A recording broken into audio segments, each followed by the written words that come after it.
Friends ನಮಸ್ಕಾರ, ನಾನು ಶಿವರಾಜ್ ಪಾಟೀಲ್. ನಿಮಗೆ ನಿಮ್ಮದೇ ಆದ ಕನ್ನಡ ಯೂಟ್ಯೂಬ್ ಚಾನಲ್ ಟುಡೇಸ್ ಇನ್ವೆಸ್ಟ್ಮೆಂಟ್ಗೆ ಸ್ವಾಗತ. ಸೊ ಇವತ್ತಿನ ದಿನ 8 ಸೆಪ್ಟೆಂಬರ್, 2 ದಿನ ವೀಕೆಂಡ್ ನಂತರ ಮಾರ್ಕೆಟು ಓಪನ್ ಆಗಿತ್ತು ಪಾಸಿಟಿವ್ ಆಗಿ. ಸೊ ವೀಕೆಂಡಲ್ಲಿ ನಮಗೆ ತಿಳಿದು ಬಂದಿದ್ದು ನ್ಯೂಸ್ ಪ್ರಕಾರ ಸೋಷಿಯಲ್ ಮೀಡಿಯಾದಲ್ಲಿ ಹೈಲೈಟ್ ಆಗಿದ್ದು ಟ್ರಂಪ್ ಟರ್ನ್ ನೋಡಿದ್ದಾರೆ, ಭಾರತದ ಪ್ರಧಾನಿ ಬಗ್ಗೆ ಪಾಸಿಟಿವ್ ಆಗಿ ಮಾತಾಡಿದ್ದಾರೆ ಅಂತ. ಸೊ ಅದಕ್ಕೆ ಭಾರತದ ಪ್ರಧಾನಿ ಕೂಡ ರಿಪ್ಲೈ ಮಾಡಿದರು, ಸೊ ಧನ್ಯವಾದಗಳು ಅಂತ.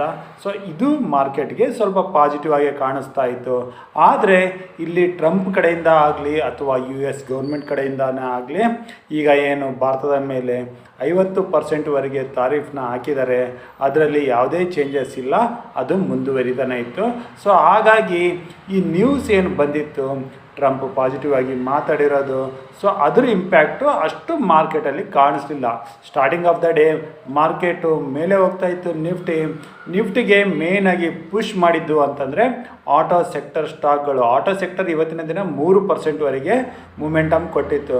ಸೊ ಅದಕ್ಕೆ ಕಾರಣ ಅಂದರೆ ಅಗೇನ್ ಯಾವಾಗ ಇಂಡಿಯನ್ ಗೌರ್ಮೆಂಟ್ GST ಅನೌನ್ಸ್ಮೆಂಟ್ ಬಂತು, GST ರಿಫಾರ್ಮ್ ಬಗ್ಗೆ, ಸೊ ಆಗ ಆಟೋ ಸೆಕ್ಟರ್ಗಳಲ್ಲಿ ಪಾಸಿಟಿವಿಟಿ ಹೆಚ್ಚಾಗಿತ್ತು. ಆದರೆ ಒಂದು ಡೌಟ್ ಇದ್ದಿದ್ದು, ಈ GST ಏನು ಗೌರ್ಮೆಂಟ್ ಕಡಿಮೆ ಮಾಡಿದೆ ಆಟೋ ಸೆಕ್ಟರ್ಗಳಿಗೆ, ಸೊ ಅದು ಡೈರೆಕ್ಟಾಗಿ ಕನ್ಸ್ಯೂಮರ್ಗೆ ಹೋಗುತ್ತಾ ಅಥವಾ ಕಂಪ್ನಿಗಳಿಗೆ ಹೋಗುತ್ತಾ ಅಂತ.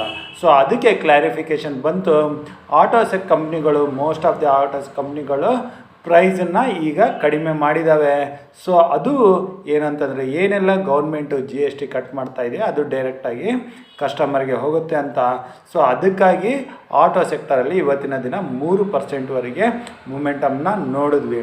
ಅದಕ್ಕೆ ಅಪೋಸಿಟಾಗಿ IT ಸೆಕ್ಟರಲ್ಲಿ ಇವತ್ತಿನ ದಿನ ಅಗೇನು ಸೆಲ್ಲಿಂಗು ಕಂಟಿನ್ಯೂ ಆಯಿತು. ಅದರಲ್ಲಿ ಮೋರ್ ದೆನ್ 1% ಕರೆಕ್ಷನ್ ಬಂತು. ಈ ಥರ ಎಲ್ಲ ಇಂಡಸ್ಟ್ರೀಸು ಆಲ್ಮೋಸ್ಟ್ ಸೈಡ್ ವೇಸಲ್ಲೇ ಇದು. ಇನ್ನು ನಮ್ಮ ರುಪಿ ವ್ಯಾಲ್ಯೂ ನಾವು ಶುಕ್ರವಾರ ದಿನ ನೋಡಿದಾಗ ವೀಕ್ ಆಗ್ತಾ ಇತ್ತು, 88 ಮೇಲೇ ಇತ್ತು. ಇವತ್ತಿನ ದಿನ ಒಂದು ಬಾರಿ 88 ಕೆಳಗಡೆ ಬಂದರೆ ಕೂಡ ಅಗೇನ್ 88 ಹತ್ರ ಅದ್ರ ಮೇಲೇ ಈಗ ಇದೆ. ಸೊ ಓವರಾಲ್ ಸೆಂಟಿಮೆಂಟು ಇನ್ನು ನ್ಯೂಟ್ರಲ್ ಆಗಿದೆ. ಮಾರ್ಕೆಟ್ಗೆ ತಾರೀಫು ಭಯ ಇದೆ. ಸೊ ಹಾಗಾಗಿ ಮಾರ್ಕೆಟಲ್ಲಿ ಇನ್ನೂ ಮೂಮೆಂಟಮ್ ಇಲ್ಲ. ಭಾರತದ ಗೌರ್ಮೆಂಟ್ ಕಡೆಯಿಂದ ಏನೇನೆಲ್ಲ ಪಾಸಿಟಿವ್ ಸ್ಟೆಪ್ಸ್ ತೊಗೊಂಡ್ರೆ ಕೂಡ ಅದು ಇನ್ನೂ ಮಾರ್ಕೆಟಲ್ಲಿ ಕಾಣಿಸ್ತಾ ಇಲ್ಲ. ಏತಕ್ಕಂತಂದರೆ ಇನ್ನೂ FIs ಇಂಡಿಯನ್ ಮಾರ್ಕೆಟಲ್ಲಿ ಸೆಲ್ಲಿಂಗ್ನ ಮಾಡ್ತಾ ಇದ್ದಾರೆ. ಇವತ್ತಿನ ದಿನ 8 ಸೆಪ್ಟೆಂಬರ್ ಸೋಮವಾರ ಕೂಡ ಅಗೇನ್ FIs 2000 crores ಅಷ್ಟು ಕ್ಯಾಶಲ್ಲಿ ಸೆಲ್ ಮಾಡಿದ್ದಾರೆ.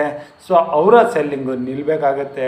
ನಿಂತರೆ ಮಾತ್ರ ನಾವು ಮಾರ್ಕೆಟಲ್ಲಿ ಒಂದು ಪಾಸಿಟಿವ್ ಮೂಮೆಂಟಮ್ನ ನೋಡ್ಬೋದು. ಒಂದು ಕಡೆ ಬ್ಯಾಂಕ್ ನಿಫ್ಟಿನ ನೋಡಿದ್ರೆ, ಬ್ಯಾಂಕ್ ನಿಫ್ಟಿನಲ್ಲಿ ಕೂಡ ಕಳೆದ ವಾರ ಅಗ್ರೆಸಿವ್ ಸೆಲ್ಲಿಂಗ್ ಇತ್ತು, ಅದು ಸ್ವಲ್ಪ ನಿಂತಿದೆ ಅಂತ ಹೇಳ್ಬೋದು ಇವತ್ತಿನ ದಿನ. ಆದ್ರೂ ದಿನದ ಕೊನೆಯ ಹಾಫ್ ಆನ್ ಅವರ್ ಅಂದರೆ ಆಫ್ಟರ್ 2:30 ಮೇಲೆ ಬಂದ ಕರೆಕ್ಷನ್ನು ರಿಯಲಿ ಮಾರ್ಕೆಟಲ್ಲಿ ಅಗೇನು ಪಾಸಿಟಿವ್ ಸೆಂಟಿಮೆಂಟ್ ಏನಿತ್ತು ಬೆಳಗ್ಗೆಯಿಂದ ಅದನ್ನೆಲ್ಲ ವಾಶೌಟ್ ಮಾಡಿ ಈಗ ಮಾರ್ಕೆಟ್ ಸೆಂಟಿಮೆಂಟು ನ್ಯೂಟ್ರಲ್ ಆಗಿದೆ. ಇನ್ನು ನಾಳೆ ದಿನ 9 ಸೆಪ್ಟೆಂಬರು ಮಂಗಳವಾರ ನಿಫ್ಟಿ ವೀಕ್ಲಿ ಎಕ್ಸ್ಪೈರಿ ಇರುತ್ತೆ. ಸೊ ಮಂಗಳವಾರ ವೀಕ್ಲಿ ಎಕ್ಸ್ಪೈರಿ ಶುರು ಆಗಿದೆ. ಕಳೆದ ವಾರ ನಿಫ್ಟಿ ವೀಕ್ಲಿ ಎಕ್ಸ್ಪೈರಿನಲ್ಲಿ ಹೈ ವಾಲಟಿಲಿಟಿ ಇತ್ತು. ಸೊ ನಾಳೆ ದಿನ ಕೂಡ ಅಗೇನ್ ವಾಲಟಿಲಿಟಿ ಇರೋ ಚಾನ್ಸಸ್ ಇದೆ. ಸದ್ಯಕ್ಕೆ ಈಗ ಮಾರ್ಕೆಟ್ಗೆ ಮೇಲೆ ರೆಸಿಸ್ಟೆನ್ಸು 24,900, ನಿಫ್ಟಿಗೆ ಕೆಳಗೆ ಸಪೋರ್ಟು 700 ಕಾಣಿಸ್ತಾ ಇದೆ. 700ನ ಬ್ರೇಕ್ ಆದರೆ ಅಗೇನು ಇನ್ನೂ ವೀಕ್ ಆಗ್ತಾ ಹೋಗ್ಬೋದು.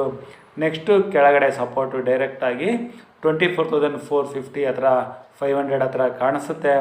ರೆಸಿಸ್ಟೆನ್ಸು 900ನ ಕ್ರಾಸ್ ಆದರೆ ಮೇಲೆ 25,150ಇಂದ 200ನೂ ಟೆಸ್ಟ್ ಮಾಡ್ಬೋದು. ಸೊ ಮೇ ಬಿ ಟ್ರೆಂಡಿಂಗು ಇರ್ಬೋದು ಅಥವಾ ಸೈಡ್ ವೇಸು ಹೋಗೋ ಚಾನ್ಸಸ್ ಇದೆ. ರೆಸಿಸ್ಟೆನ್ಸು ಸಪೋರ್ಟು ರೆಸಿಸ್ಟೆನ್ಸ್ ಹತ್ರ ರಿಜೆಕ್ಷನ್ ಕಂಡು ಮೂವ್ ಆಗುತ್ತಾ ಅಥವಾ ಬ್ರೇಕ್ಔಟ್ ಆಗಿ ಮೂಮೆಂಟಮ್ ಕೊಡುತ್ತಾ ಅಂತ ನಾವು ಕಾದು ನೋಡಬೇಕಾಗಿದೆ. ಸೊ ಸದ್ಯಕ್ಕೆ ಮಾರ್ಕೆಟ್ ಸೆಂಟಿಮೆಂಟು ನ್ಯೂಟ್ರಲ್ ಆಗಿದೆ. ಇನ್ನು ಇವತ್ತಿನ ದಿನದ ಮಾರ್ಕೆಟ್ ನಂತರ ನಾಳೆ ದಿನ ಇಂಡಿಯನ್ ಮಾರ್ಕೆಟು ಓಪನ್ ಆದಮೇಲೆ ಮೇಯ್ನಾಗಿ 900 ಮೇಲೆ ನಿಫ್ಟಿ ಸಸ್ಟೇನ್ ಆಗಬೇಕು, ಅಥವಾ ವೀಕ್ ಆಗ್ತಾ ಹೋದರೆ 700 ಬ್ರೇಕ್ ಆದರೆ ಇನ್ನಷ್ಟು ಕರೆಕ್ಷನ್ ಬರುತ್ತೆ. ಸೊ ಇದು ಈಗ ಸದ್ಯಕ್ಕೆ ಮಾರ್ಕೆಟ್ಸ್. ಇವುಗಳನ್ನು ಬಿಟ್ಟು ನಿಮ್ಗೆ ಇನ್ನೂ ಏನಾದರೂ ಮಾರ್ಕೆಟ್ ಬಗ್ಗೆ ಡೌಟ್ಸ್ ಇದ್ದರೆ ನೀವು ನನಗೆ ಡೈರೆಕ್ಟಾಗಿ ಕಾಂಟ್ಯಾಕ್ಟ್ ಮಾಡ್ಬೋದು. ನನ್ನ ನಂಬರ್ 9845852716. ನಾನು ಕೊಟ್ಟಿರೋ ಮಾಹಿತಿ ನಿಮಗೆ ಇಷ್ಟ ಆದಲ್ಲಿ ಲೈಕ್ ಹಾಗೂ ನಮ್ಮ ಚಾನಲ್ನ ಸಬ್ಸ್ಕ್ರೈಬ್ ಮಾಡಿಲ್ಲ ಅಂದರೆ ಸಬ್ಸ್ಕ್ರೈಬ್ ಮಾಡಿ. ನನ್ನ ಮುಂದಿನ ವಿಡಿಯೋ ಬರೋವರೆಗೂ ನಿಮಗೆ ನನ್ನ ಕಡೆಯಿಂದ ಧನ್ಯವಾದಗಳು. Thank you.